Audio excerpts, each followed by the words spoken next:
अघोरी प्रकार मोठ्या प्रमाणात दिसतो इथं वाळव्यात पण बाणामध्ये निवडणुकीत तर घसरला आहे. विशेषतः तुमच्या मतदारसंघात खूप असे प्रकार घडतात. माझ्या मागे बरेच लागलेले आहेत, त्यामुळे ते अपुरे पडतात म्हणून अधिकची मदत मिळवण्याचा प्रयत्न काही लोकांचा चालू आहे. सगळ्यात बाद प्रकार म्हणजे बापूंच्या ह्याच्यावर सुद्धा त्यांनी असं केलेलं आहे. केलं दुर्दैवी आहे, पण मध्ये बापूंच्या बद्दल अपशब्द वापरण्यात आले.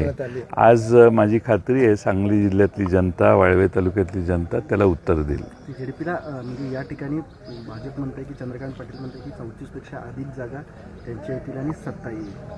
चंद्रकांत पाटलांनी दावा केला आमच्या येतील. पूर्ण जिल्ह्यात जिल्हा परिषदमध्ये भाजपची सत्ता जागा असं त्यांनी म्हणतात. दादांना कमी माहिती जिल्ह्यातले नेते देतात असा माझा अंदाज आहे.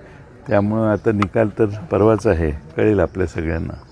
राज्यात काय चित्र दिसेल पहिल्या टप्प्यातलं असं आहे? नाही, मी सांगली जिल्हा सोडून दुसरीकडे कुठं गेलेलो नाही, पण 12 जिल्हा परिषदांमध्ये सोलापूर असेल, पुणे जिल्हा परिषद असेल, अनेक ठिकाणी आम्ही अजित पवारांच्या पक्षाशी देखील आघाडी केलेली आहे.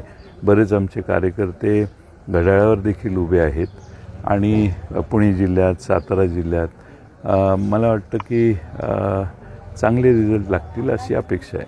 सध्या जे का सुनेत्रा